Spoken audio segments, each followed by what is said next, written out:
Want to know how to turn off TalkBack on your Galaxy A57 but don't know how? Stay tuned to this video and I'll show you step by step.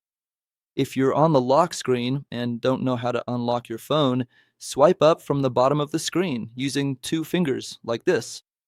Tap here and enter your phone's password with one finger. If your password is made up of numbers or letters, you should type it in slowly because otherwise the phone won't detect everything you're entering.